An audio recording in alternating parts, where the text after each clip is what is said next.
Hey, what's up, Facebook? Shop Rat Podcast. This is Kaz going live again. I didn't play the intro music just because the music that comes on this machine is just basically one song, and I'm not trying to overplay that terrible tune. So until I get rights to some music, I'll have to figure something out. I'm working on that right now with legal teams and stuff, getting copyrights for music to be able to use and all that stuff too. So that's a process. Anyway, I wanted to do this podcast. I wasn't planning on doing one this morning, but talking with a good friend and coworker that many of us know. I put on my podcast yesterday at the very end of it about her pet cat Tucker, who suddenly became lost. She realized that he was gone, and she's been really depressed and bummed about it because she really loves her animals, and she's got a Yorkie, and I'll let her explain the story and everything. I'm going to call her in a few minutes, but I kind of wanted to spark an idea to do a podcast where we can talk about, our pets. I have two cats. I know many people own pets, and started sparking the idea of let's talk about something that's not COVID related. Let's talk about something as far as just how happy or better all of our animals are, that normally in today's world, in today's times, it used to be the woman would stay home and take care of the kids and cook, and the man would work. That was back in our grandparents and great parents times. Well, now with low paying jobs and the economy the way it is, inflation and all that, and high education, high insurance, high everything, we see now that households are, both the wife and the husband both have to work. So not only are the kids spending a lot of time in daycares and stuff, your animals that you have at home go hours and hours and hours with nobody there. So I'm assuming, I'm sure that all the pets that we all own are very happy to have us all home in quarantine. So just try to stay positive, and this is what this episode's kind of about. So I'm going to give a call to Heather Woods, and we're going to hear her story of what happened with her cat Tucker and everything that transpired and to where we are today. So give me 1 second and I'll shoot her a phone call.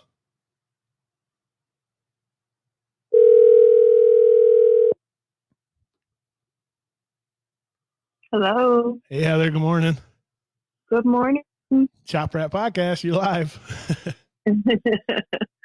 Oh, I'm so happy to be on. This is a great, great, great morning. That is. I mean, I woke up this morning and literally the first thing I seen was your post, and I was like, oh my God, she found him. And then I didn't know. I thought maybe somebody called you or somebody had turned him into a animal hospital, and you called around and you found him or something. And then when I seen you post the story, I'm like, wow, I had to reach out to you and say, let's get this on so people can hear your story, start to finish, and just talk about our pets.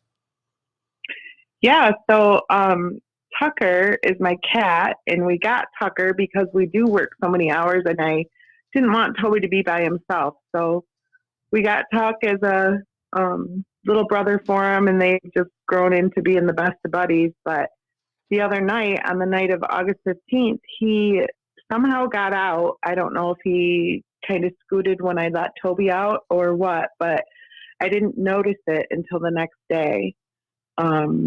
So of course I'm freaking out, looking everywhere, looking under all the beds and the closets and the drawers and downstairs, and can't find him. So I went on Lost and Found Pets on Facebook. Okay. So there is a whole bunch of groups that you can join that will give you basically information on how to find a pet, what's the best place to look for them. They'll have people share your information. So it just kind of just grows into something so huge. A couple of them are for the love of Louie. Okay. There is a Lost and Found for Ingham County. There's basically a Lost and Found for every county out here that will help. And you just post your animals' pictures and what they look like and where they were lost. And it's amazing the outpouring of support that you get from these places. They'll share everything that you put out there. And I just couldn't believe all of the responses that I got. Awesome. I had somebody say, hey, I think I saw your cat here, or does this look like your cat? Sending me pictures, and it was just amazing. So, unfortunately, none of them were my cat, and they told me that with an indoor cat that they usually won't go too far. And mine won't either. Like my two cats, like they both gotten out. My female's a little more brave. She might go 50 yards out in front of the house and play around in the tree, and I'll have to get her. But the other one, he'll walk out. Last time I was like, "Where's Raja?" We looked everywhere for him, couldn't hear him, but I could hear him meowing. And this was last summer. And I was like, "He sounds far away. Is he in the basement?" Couldn't find him. I found out that he was outside behind our central air unit, freaking out and just meowing and didn't want to move. He was locked up, like scared out of his mind. And that's how I got him. Thank God. right. And Tucker usually doesn't do this. So he's an indoor cat. Yep. And so anyway, they did tell me that a lot of people have messaged me and given me advice, but they said go out in the early mornings where it's completely quiet. So I did that the first night, the second night, and then last night, and I shook his food and was yelling his name. Well, last night I took Toby out with me, and I thought, oh, maybe he'll come if he hears Toby, you know? Well, we have a church on the corner of our street, and we were walking down that way, and I was yelling Tucker's name and shaking the food, and all of a sudden, Toby looks up and kind of stops, and he runs across the street into the church parking lot. I'm like, shit, I can't lose another animal. Right. So he I just ran took off running from you. Yeah, and he doesn't do that. I mean, he'll stay right with me. You know that, Kazi. Right. Oh, yeah. So he runs over to, there's a shed out there that they put whatever in, and he sniffs around it and just starts barking and barking and barking. So I went over there, and I started calling for Tucker and shaking, and lo and behold, Tucker was right there. Wow. Yeah. That's crazy. So little Toby saved Tucker. Isn't that crazy? It is. That's nuts. I mean, it kind of reminds you. There's an old movie when I was a kid growing up. Some people have seen it, some haven't. If you're older, obviously, it's more of a cheesy, cornier kind of movie. But it's Milo and Otis. You ever seen that? Yeah. The little pug and the orange cat almost looks like Tucker, and they have voices to them. Kind of like that kind of connection. They actually have those. You can see them in your pictures how happy they are in your arms and when they cuddle together, and they have tempers even. Like my cats, one day they're cuddling, one day they're slashing at each other. You know, it's just like us. Yeah, absolutely. But it was just awesome, the outpouring and of care. Shelly Reinbold messaged me and gave me a lot of great tips. Jennifer Jared gave me a ton of great tips. John Wagner. I mean, it was just amazing how loving and caring everybody was and the support that they had. Right. Especially with, I mean, a lot of people aren't animal lovers. Some people are, but when you don't have kids, these are your kids. Oh, for sure. You know, so it just amazed me, all of the care and support that I got through the community and through our workforce. And it was just amazing. Awesome. But yeah, so it was a great story. Toby is like a proud papa today. He's just strutting around like, you know, his little 4-pound butt. He thinks he's 100 pounds today. And I'm sure Tucker's just tired out. He's probably sleeping. I'm sure he didn't sleep much in the cold. It was all cold outside. And poor guy. Well, and he got his first real bath last night too, because he was muddy and gross. So at 3:00 in the morning, I'm scrubbing him all up. So he wasn't happy about that. But yeah, he's knocked out. He's been knocked out for most of the night and day. So is he declawed? Does he still have his claws? He is declawed. He has his back claws. It makes him hard for him if a house cat ever does get lost or out and never gets found again. When it's out in the real world and comes across another, stray cat that's got claws and they get in a fight, he's big disadvantage just because those front claws are there. It's like their boxing gloves to a boxer. Well, right, and that's another reason I was so worried about it, and I really fought. When I got him, I really fought with myself to whether to get him declawed or not. But unfortunately, he was tearing up my house and he was climbing up my legs. So I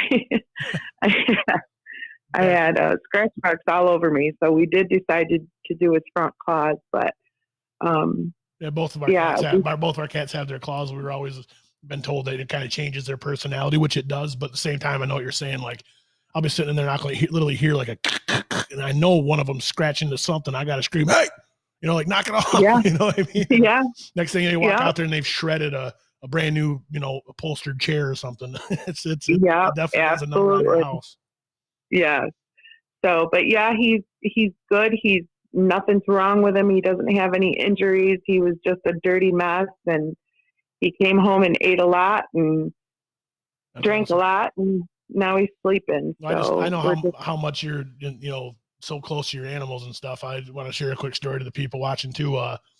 Back when we were in our strike, the UAW and General Motors, when we were going through our 40-day strike, when we were on the picket lines, obviously as the process of how a strike works, you have a strike captain at the site of the people that are there picketing and all that stuff. Well, people started bringing their dogs. And to be honest, I'm pretty sure if I remember right, you brought Tucker one of the first nights we were out manning the picket lines, and he wasn't feeling well. He was really sick, but you brought him, and I took the picture with you and him, and I just posted it on our Facebook page saying our strike dog captain is on the scene, Toby, and it just took off like clockwork. Next thing you know, I mean, Dan Sheeler brought his bulldog. He was cool. It had him in a red shirt. Jason brought his big Great Dane. We had a lot of people bringing their animals out, and we were calling them strike dog captains. And Toby was the first one. And I can't find that picture. I was going to print that one off too for everybody to see, but that was really neat that he was there for that. And that was a scary moment because he was really sick. And I remember you were going through a lot with him then. Your Yorkie, I mean, not your cat. Yeah. So he ended up developing it's called protein losing enteropathy, and it took a long time to get him back to where he needed to be. We almost lost him. He went through kidney failure and all kinds of stuff, but we got him back and he's healthy, and we have to keep an eye on him and get his blood drawn every month, and he has to eat some really expensive food, but it's all worth it in the end. He's just the craziest boy ever. And yeah, I think he was the first dog out there, but I'm so glad that it sets an example for everybody to bring out their dogs and their animals and get them involved in stuff because they want to be part of it too, Oh yeah, for sure. I remember a story I was going to share too. When I was younger, I was in Lansing still at that time, like around 5th, 6th grade. I lived in the north side of Lansing, and kind of up by Clark Road by the mall that doesn't have any stores in it, never has, Clark Crossings, whatever.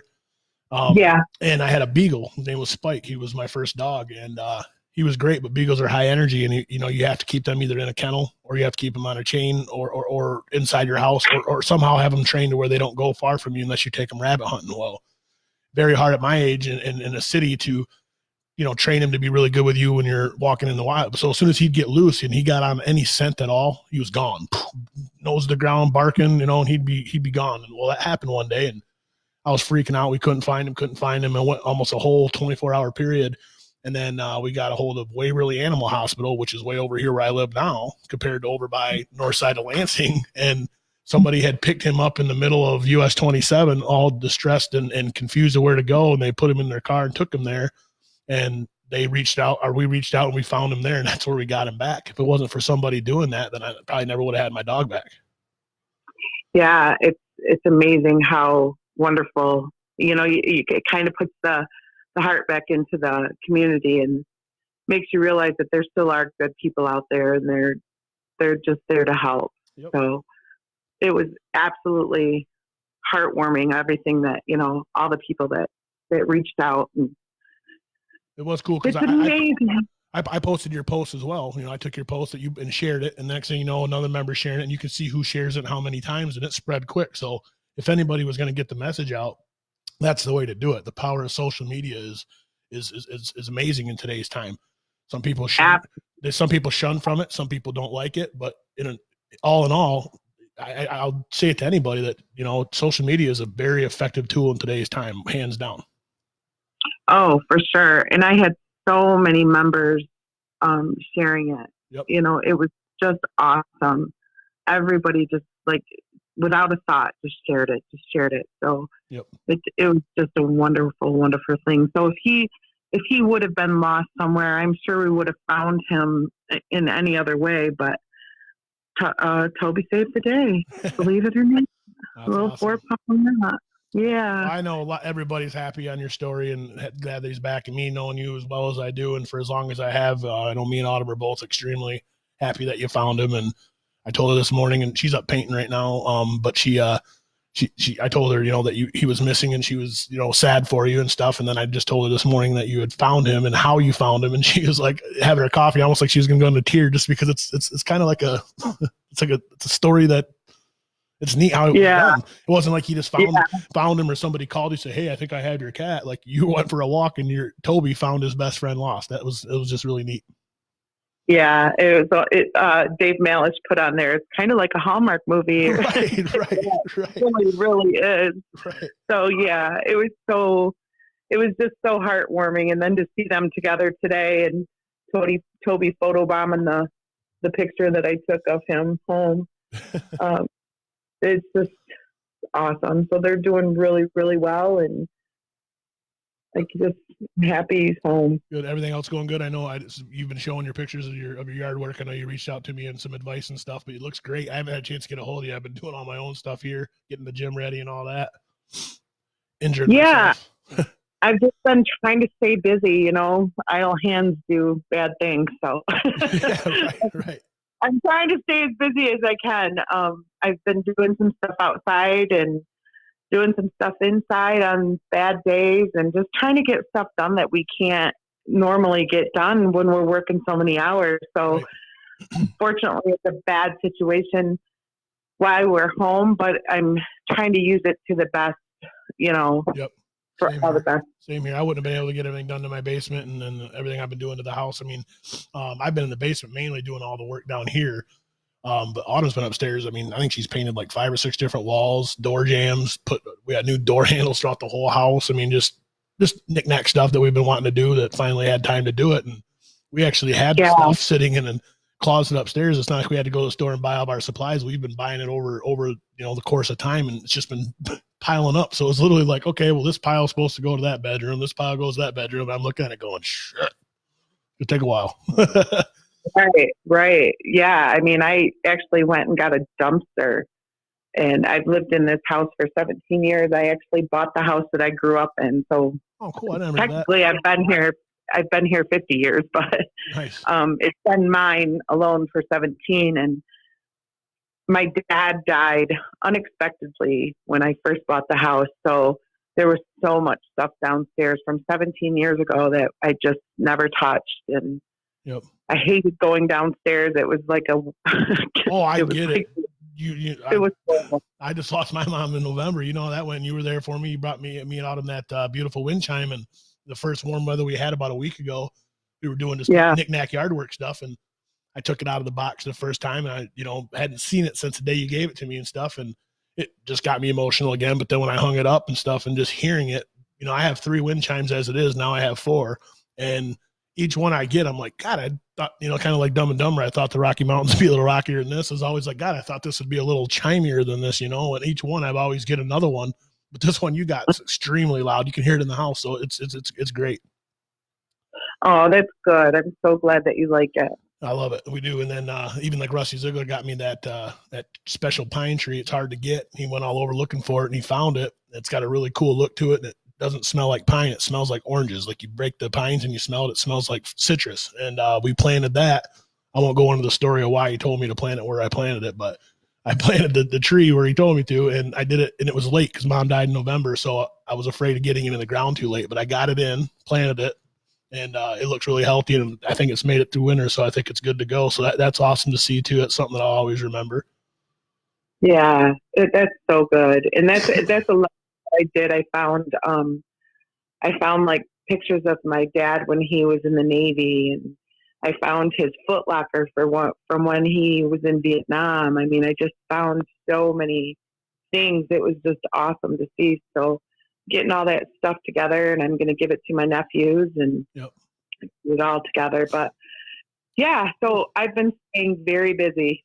Good. A lot of people have. A lot of people going stir crazy and stuff. You just got to make the best of it and get through. Yeah. This. I mean, I don't know what what everybody's consensus is about all of this, but you can still buy what you need to buy. Yep. For an example, Menards has a lot of stuff locked off, but you can order it online and still go pick it up. Right, correct. So there's so many things that people aren't aware of that, yes, you can still do. You just have to do it a different way. Exactly. But our main concern is just to stay safe. Right. So, Yep. And then as this progresses, it's the governor's speech yesterday, and seems like the announcement from HCC and everything seems like obviously and it's very understandable. I mean, I get it. Like, they're itching to get started up, and when you're a billion-dollar corporation, you're pretty much in a very stressful time right now, not just being a citizen, but being somebody in them kind of positions to keep some kind of corporation like that, making money and profits to be able to, even just pay the workforce, let alone stay, feasible. And so it's to get back to work. Obviously that's understandable, but at the same time, given our day-to-day work and what we do and how we're so close to each other, we just got to make sure that everything is being done the right way. And I promise you, as far as how I am and stuff, and everybody we work with in that team, we'll make sure we hold them to the fire, let them know, hey, look, wait a minute, this isn't right. Best we can do. Absolutely, because we work in pretty close quarters with each other, and right. And I just hope that everybody is smart and safe and does the right thing. I don't know that we'll be the first people to go back, but I know everybody does want to get back to a normal life, but I think that's going to be a little while. So, yeah. Well, even if the normal life, when you say normal life, getting back to where it was for this happened, who knows if it'll ever be that way. You might start seeing new government policies come out where if you go to a simple store like Kroger, they might actually start having one-way traffic down aisles. If you're going to go down the chip aisle, you can't go down from this side. You got to go down one aisle to come back. And they want one-way traffic. They're probably going to have X's every 6 feet in stores. Every store you go to, they're going to try to get people to get a new habit or a new train into that method. And over time, it would happen. I mean, over time, you're just going to naturally at first, the change is going to be terrible. It's going to suck. And you're like, what's this about? You know what I mean? But once you do it, before you know it, it'll be forgotten. That's just an idea. That's just something in my head that says, well, how are they going to do this moving forward? Are they going to make us wear masks into stores? Are they going to start having devices that hand sanitize the handles of every cart instead of having somebody there right now that's spraying a rag and wiping them down as you go in? Like, this is something that maybe people need to realize that we don't properly hygiene right. I mean, how disgusting it is to be in a bathroom and somebody goes in and goes, takes a leak and then leaves and doesn't wash their hands, especially at work. It's like, oh my God. Right. And you don't want to be that person and say, and call out, but it's just kind of like keep a mental note, like, hey man, what's up, guys? Hey, what's up? Bump elbows. You know what I mean? Right. Well, Mike Horta put out, I think you talked about it yesterday too. That link. Yeah. Yeah. So I did that, and I was very specific about our work environment and how close proximity we work together, because I think a lot of people don't understand factory work if they don't live it. You know what I mean? Yep. So I know quite a few people have posted on there, and hopefully that helped the government and in our city understand, in our state understand what kind of work environment we're in, and we'll take the precautions that we need. Right. So. And on that note, anybody that, does work at our factory or even at LGR, anybody in the auto industry or even anywhere you work, it's not just for General Motors, it's for anybody. The link she's talking about, if you go to Michigan, just MI, safeworkplaces.com. So safeworkplaces.com, you go to that website and there's a questionnaire that you can fill out and be as specific as you need to.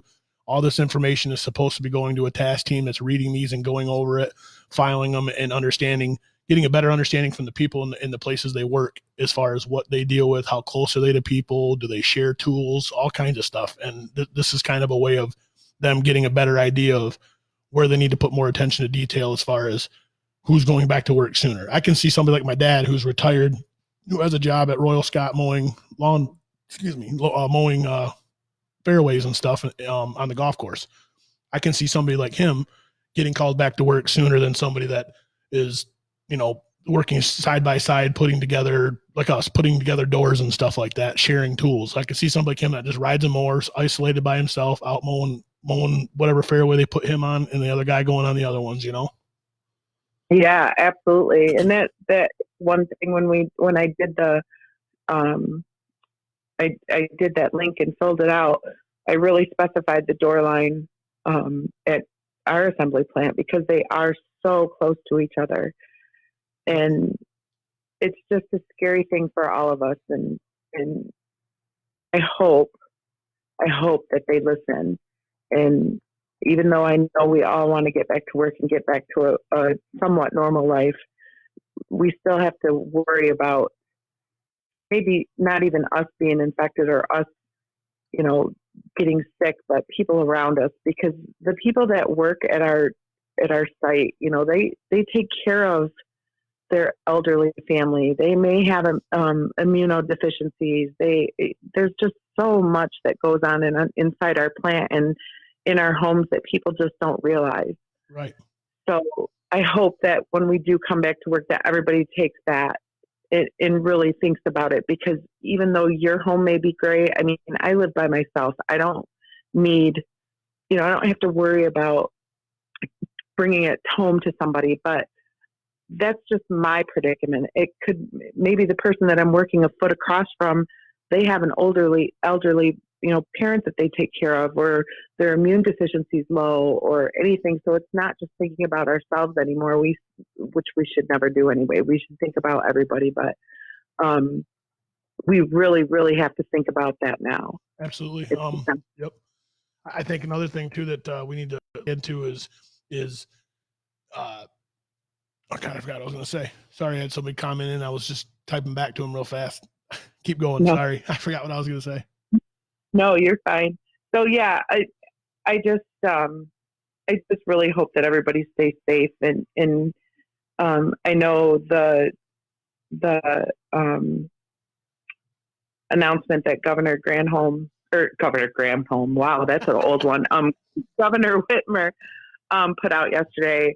A lot of mental health issues that are being brought up. They put out numbers and links that people can go and get help if they need it. So utilize everything that you can right now if you need to.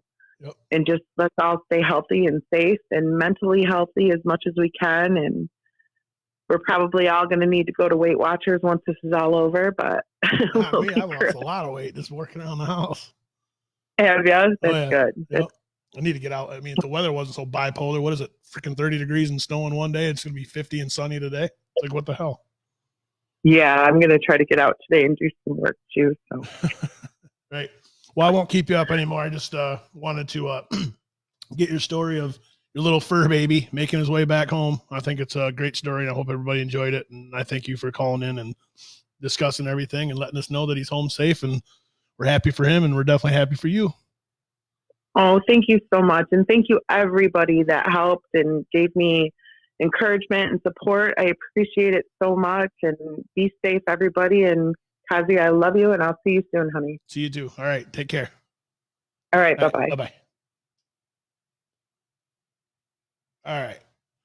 Well, that was the story for Heather and everything like that. I can keep going if you guys want to keep chiming in and talk about topics of discussion. If anybody wants to give me a call, shoot me a call real quick. You'll be on the podcast. We can talk about your animals if you want to, and share stories of how your family's doing or whatever you guys want to do.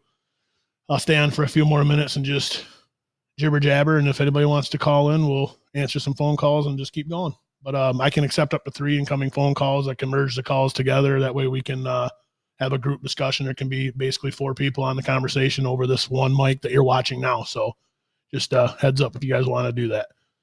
Other than that, everything going here seems to be going good. Trying our best just to stay sane, doing house projects. Got to work on my mower here later today because I'm assuming I'm going to have to mow if it gets a little nicer consistently the next couple of days. I'm probably going to have to mow my yard for the first time. It's getting a little long. Other than that, trying to take care of my old man, make sure he's okay and he's being safe. I worry about him every day just because of his, being at his age and this virus, seems to be affecting the older age people.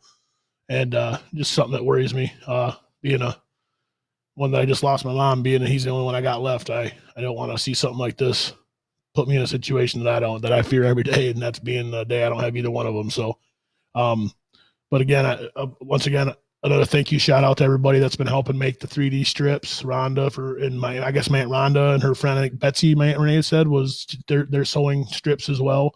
The guy up in Maple Rapids, Eaton Rapids, Okemos, Now, my buddy from high school, it's doing them right here out of Lansing. He also works for General Motors and helps, with plastic and all that stuff. So it's been a great effort, everything like that. I'll give a big thanks to Todd Trout, our chairman, who constantly is updating us on any new information that we're getting, keeping us up to speed of what's happening. That helps us, especially once we go back to work and it officially does happen. It's going to be just chaotic. It will be from people having concerns, questions, administration of stuff. It's just going to be a lot. And being up to speed and working together is the only way we're going to be able to effectively communicate everything that's changing and stuff like that. So again, I want to thank him for constantly updating, the shop committee and everything he's doing for the membership right now, because it's a very stressful time, and he's in that seat where he's a dartboard, and it's not easy. So everybody else, I guess nobody's calling in, so I'm going to probably get off here in a few minutes. I wish everybody a safe weekend. Be careful. Try to enjoy it the best you can, and we'll see what happens. And I'm sure we'll be back to work before we know it. Let's just hope that we don't do it too soon and make this get worse than it already is. So God bless, take care, and we'll be back eventually.